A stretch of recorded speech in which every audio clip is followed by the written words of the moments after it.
Do not go over a single man's home by yourself, especially if you meet him online. All right, I want you to take your time and think about that. That's not a good idea at all.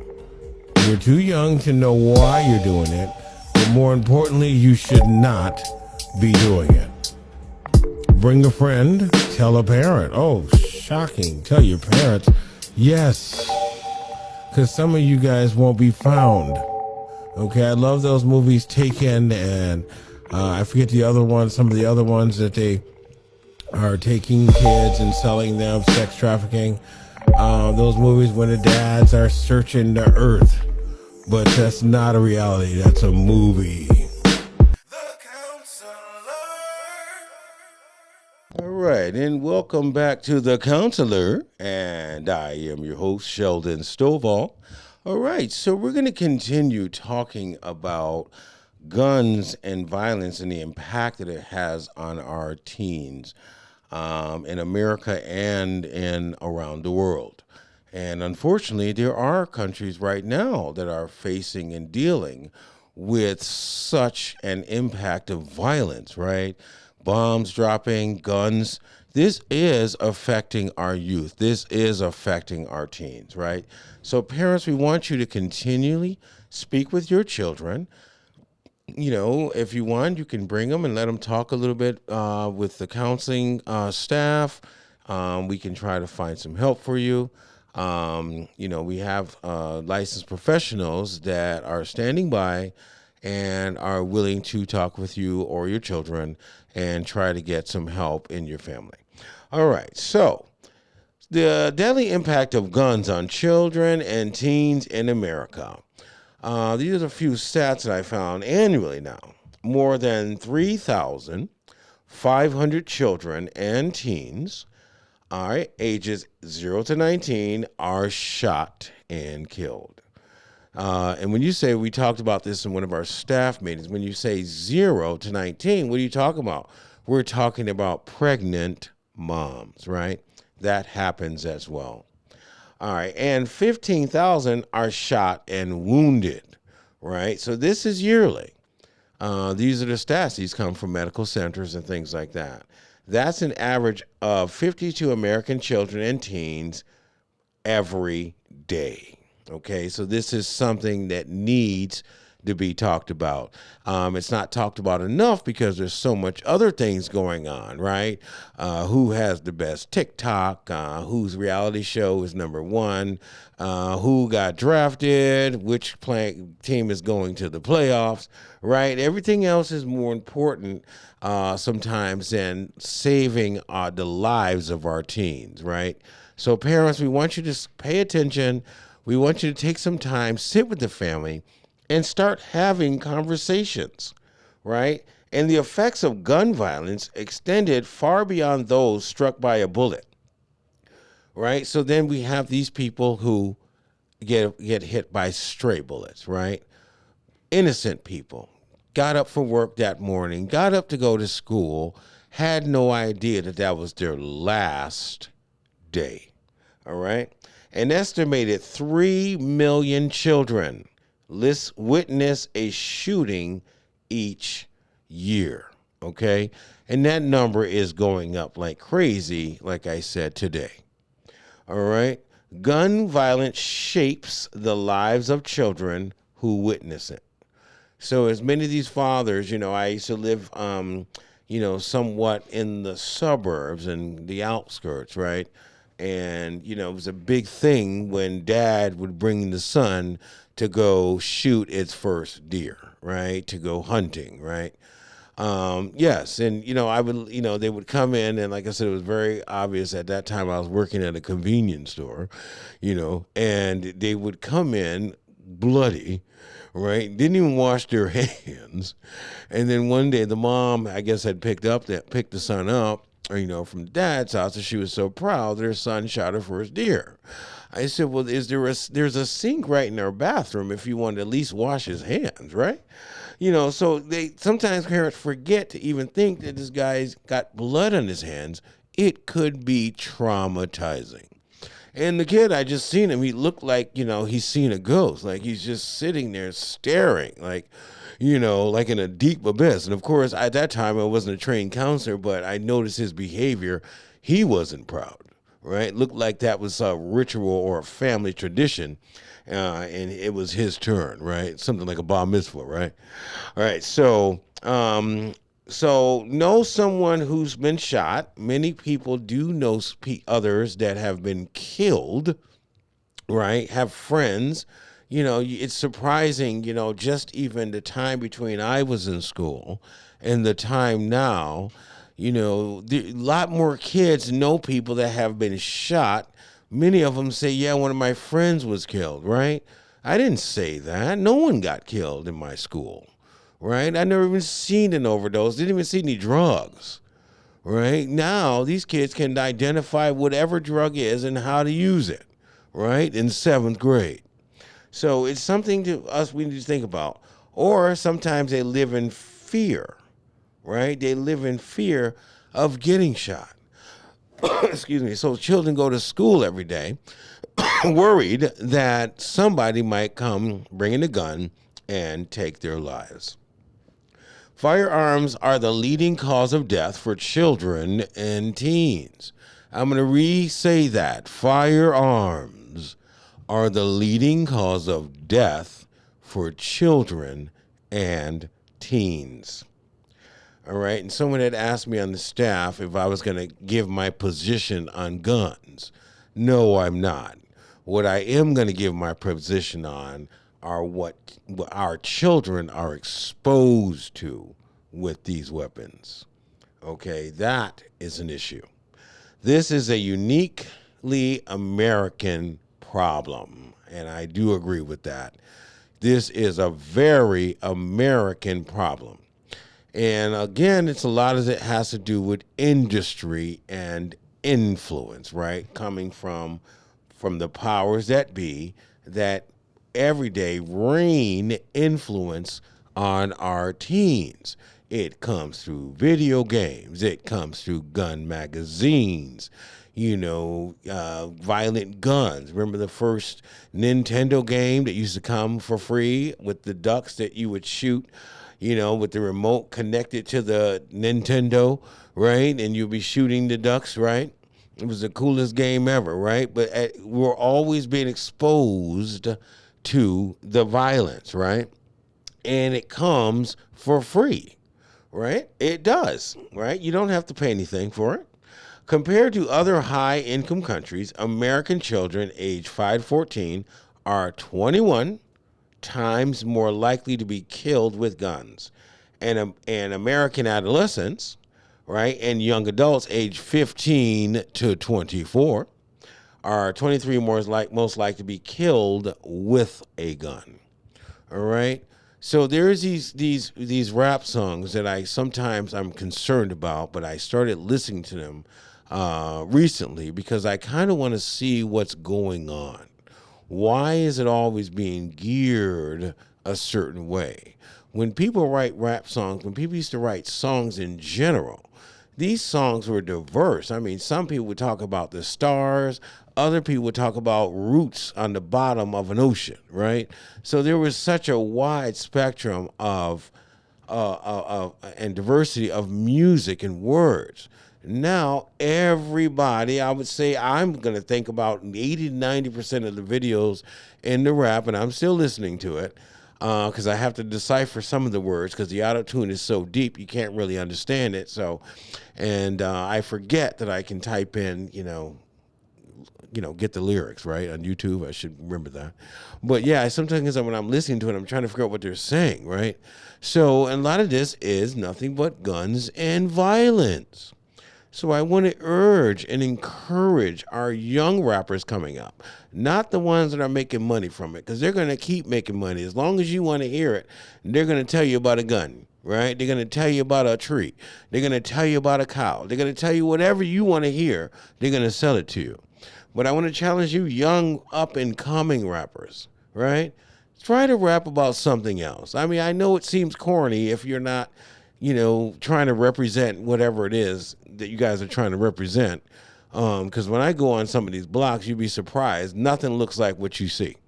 What some of you guys see on TV, for the first time I went to Compton, I got off, I was taking a train, and I got off on Compton because I wanted to see what it looked like. And I heard about it from so many people. I'm talking about Compton, California. And I heard about it, oh, don't go to Compton when I moved to LA. Don't go to Compton, you won't come back. And I got off the train. I just started walking, looking around. I didn't even see anybody. It was hardly anybody out. And, I walked in a couple of neighborhoods. I saw that they were a little compromised. I turned around. But there was nothing that was described in the rap songs, in the movies, right? In situations that we think are so gangster and so hard. And the truth is, nothing like that even exists. Okay, so guys, I want you guys that are not or never been, right, in the hood or a ghetto, right? Bad and hard is harder than anybody in town, right? Let's try something else, right? Because this is killing our youth. And I don't think you want to be responsible for that rap song that set that kid over the edge, all right? So when American children and teens are killed with guns, 60% are homicides, more than 2,100 deaths per year. Children are particularly impacted by the intersection of domestic violence and guns, right? So this is going to be going on, especially in the homes.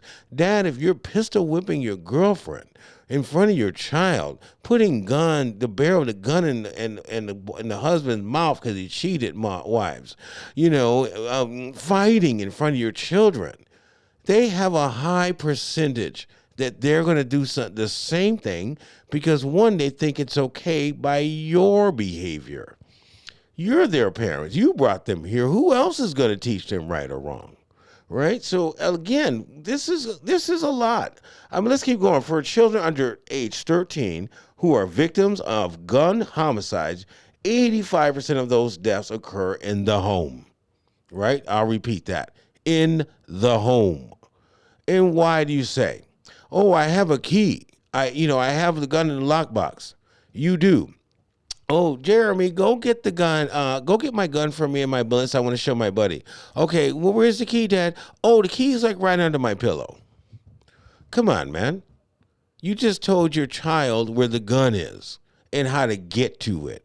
Now, if you were a child at one point, if somebody tells you how to get to a toy, right, because they think it's a toy, right, and your parents aren't home, are you going to go check out that toy? 85% of those deaths occur in the home, and nearly a third of those deaths are connected to intimate partner or family violence.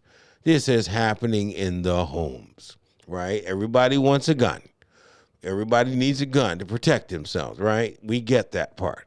But be responsible, because who is going to die? It's going to be someone in your home, because you brought death into the home, right? Some people don't think about it that way, right? I need to protect my family. No, you just brought something that will be fatal, right, if accidentally went off. Now, here's the excuses. Well, there's knives in the house. You can slip and fall. You can probably bust your head. Yes, we know all those things. But there is something in particular about having a firearm inside the home that people want to go and touch it and use it, right? So you want to think about that, parents, when you're bringing in guns, right? Do not expose your children to them, right? They don't even need to know that you have a gun. You'd be surprised how many kids say to their friends, my dad has a gun, right? My mom has a gun, right? They shouldn't be knowing that. Mom, stop carrying your guns in your purses. All right, I can count out about 5 people, and I'm not a snitch. 5 people I know personally that carry weapons in their purse. And forget about them, right? And then the kids playing with them, boom, bam, what? Now what, right? And then you're forever in sorrow. Sometimes we have to prevent these things from happening before we take the time and have to suffer for the rest of our lives. All right. So data drawn from 16 states in the United States that nearly 2/3 of child fatalities involving domestic violence were caused by guns. Their friend came over and said, "Do you want to see something cool?" And then what does your child say? "Yeah." Right? And then they go and see something cool, and that's the last thing that his friend will ever see. Okay? Sometimes we have to think about our actions before we do them, parents. All right, so gun violence manifests in a myriad of ways in American schools. And we're talking about America right now. And school shootings have created new anxieties for younger generations of students. Right? I could not imagine having to walk through a metal detector every day to go to school. Now I don't walk anywhere where there's not a metal detector, right? Because that's important today. It wasn't important 30 years ago, but it's important today. According to an Everytown analysis, there have been at least 549 incidents of gunfire on school grounds from 2013 to 2019. Of these, 347 occurred on the grounds of elementary schools, middle schools, or high schools, right? Resulting into 129 deaths and 270 people wounded, while mass shootings like the incident at Sandy Hook Elementary High School that we remember, and more recently, Marjorie Stoneham Douglas High School and Santa Fe High School are not commonplace. Right? Schools are more likely to experience gun homicides and assaults unintentionally. School shootings result in injury or death. Right? And gun suicide and self-harm injuries. All incidents of gun violence in schools, regardless of their intent of victim count, compromise the safety of students and staff. Knock it off. That's right. I'm talking to some of you guys. Knock it off. Parents, stop bringing guns in the school to your homes because your kids are getting upset and going and getting them and thinking they're going to get away with it, right? And do it. So we need to stop. We need to start thinking about what we're doing. Now, there's so many arguments. Do I believe in the Second Amendment of protecting yourself? Of course I do. But do it in a way where everyone is safe. Protect your family. Protect your community, right? And protect yourselves. When we're looking at ourselves in the mirror, when we just buried our baby because the second oldest got a hold of the gun and accidentally shot the newborn, is it that we don't want it to get to this level anymore? Okay. And as a counselor, I'm saying this to you all. You don't want it to get to this level anymore. This has been going on for a long time in America. When are we going to start making a difference? When are we going to start changing our behaviors, parents? Fighting over the same things, gun violence, right? Enough. When is it going to be enough? Children and teens who live in cities are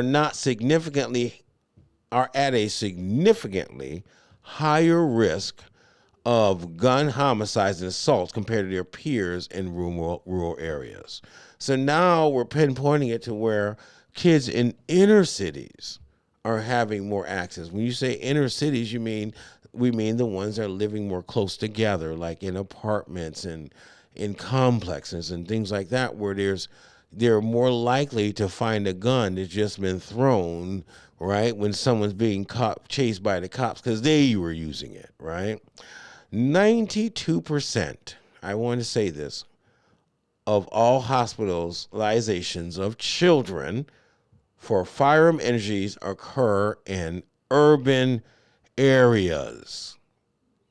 Urban areas, all right? And I'm talking about this on the other side of the fence where I hear statistics, right? We do studies, right? Parents, stop carrying your guns around. When you get home, you're tired, you put it down, you forget about it, right? You fall asleep, you wake up, your child is dead. Start being more responsible, right? I was talking to a couple of people on the staff earlier. We were talking about putting tracking devices on guns, right? Put a tracking device on it, attach it. Gun manufacturers, put a tracking device on the guns. You want to have them out in the world, you want to make them legal, make them one traceable and trackable. That way you'll know when you look on your phone that your son has your gun in his hands at school. All right? Start using your minds, parents. Things don't always have to be difficult. Put some tracking devices, attach them. You can buy them. I always say this at Target. All right? Put them on there. That way, your device will alert you when the box is moved. Your device will alert you when the gun is moved. When the box is even opened, your device will alert you. Right? Start being smarter, parents. Smarter, right? Be smarter, and you won't have to work as hard, right? You won't have to be burying your children. I'm saying this for a reason. 15 to 19-year-olds in urban areas are hospitalized for firearms assaults at a rate 8 times higher than 15 to 19-year-olds in rural areas. Urban and low-income youth are much more likely to witness gun violence than suburban and higher income youth. And of course, those numbers change all the time. Okay?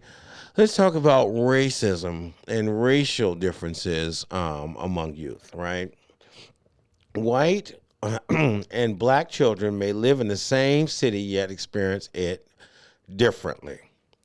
Okay, and sometimes parents, I want you to know, either way, white kids or black kids, of parents of both, right? Pay attention when your kids are coming home letting you know anything going on racially.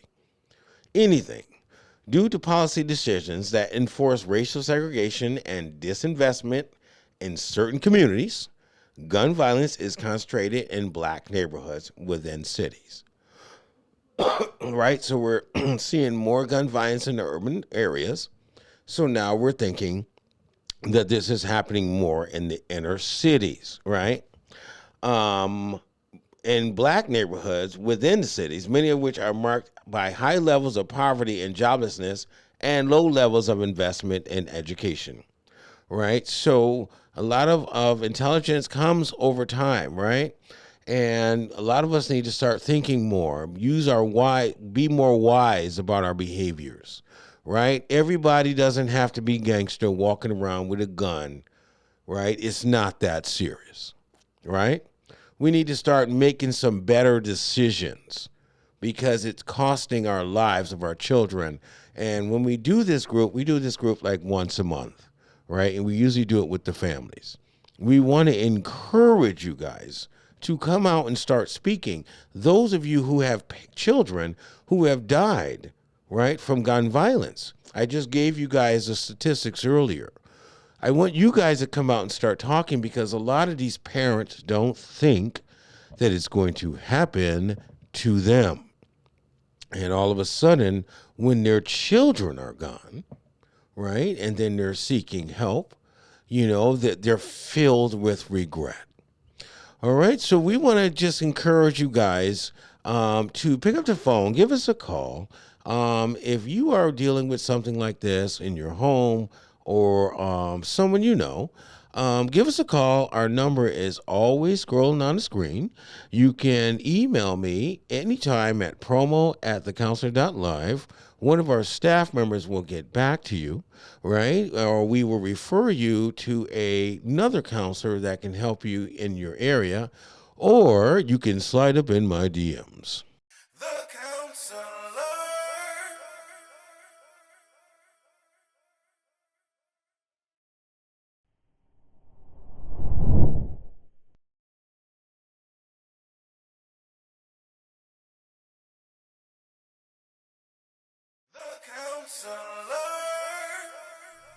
Some of these young users are developing low self-esteem issues, body issues, body shaming. Everyone thinks they have to have this waist that's a size 0. Some people cut their ribs out. They get surgery to remove fat. They put fat in different places. Everybody doesn't spend their money on the mall on Louis Vuitton purses. Some people actually take their money and invest into their body to look physically more attractive. With that said, there was a story with a guy, I'm going to pull it up in a minute, who had gotten his chest implants. So they weren't like breasts, but they were like kind of pecs and muscles. But because he was working out and the way he was working out, it started shifting them. So then they fell down under a pocket in his chest or something. I can't remember the entire article, but the point was the man, the surgery went botched. It went wrong. And he almost died. He had to have him removed right away.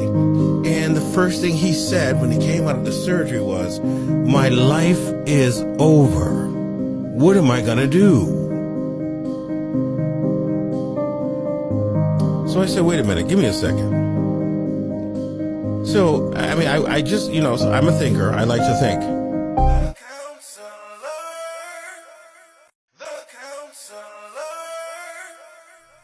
Some of these young users are developing low self-esteem issues, body issues, body shaming. Everyone thinks they have to have this waist that's a size 0. Some people cut their ribs out. They get surgery to remove fat. They put fat in different places. Everybody doesn't spend their money on the mall on Louis Vuitton purses. Some people actually take their money and invest into their body to look physically more attractive. With that said, there was a story with a guy, I'm going to pull it up in a minute, who had gotten his chest implants. So they weren't like breasts, but they were like kind of pecs and muscles. But because he was working out and the way he was working out, it started shifting them. So then they fell down under a pocket in his chest or something. I can't remember the entire article, but the point was the man, the surgery went botched. It went wrong. And he almost died. He had to have him removed right away. And the first thing he said when he came out of the surgery was, "My life is over. What am I gonna do?" So I said, wait a minute, give me a second. So, I just, so I'm a thinker. I like to think.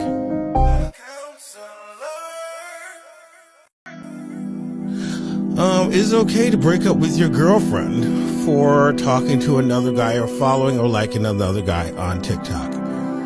Wow. So if I can just use my educated opinion, I would say that's going a little bit too far. That person can be on the other side of the country and you two are arguing about someone that this person will never meet or never knew, and they just like looking at that person. So my thought is that maybe you need to look in the mirror and check out your self-esteem levels. Maybe you have low self-esteem and you're feeling insecure. That's not her fault. All right, she was looking at the other guys before she met you. She may look at other guys while she's with you. It's okay. You have eyes, you can see. Right? I'm looking at you guys on the camera. So looking at someone, I don't think is a reason to break up. But for me, but I'm older now. I probably would have tolerated that back in the day. But for me, I just think that's doing too much. Another reason to argue.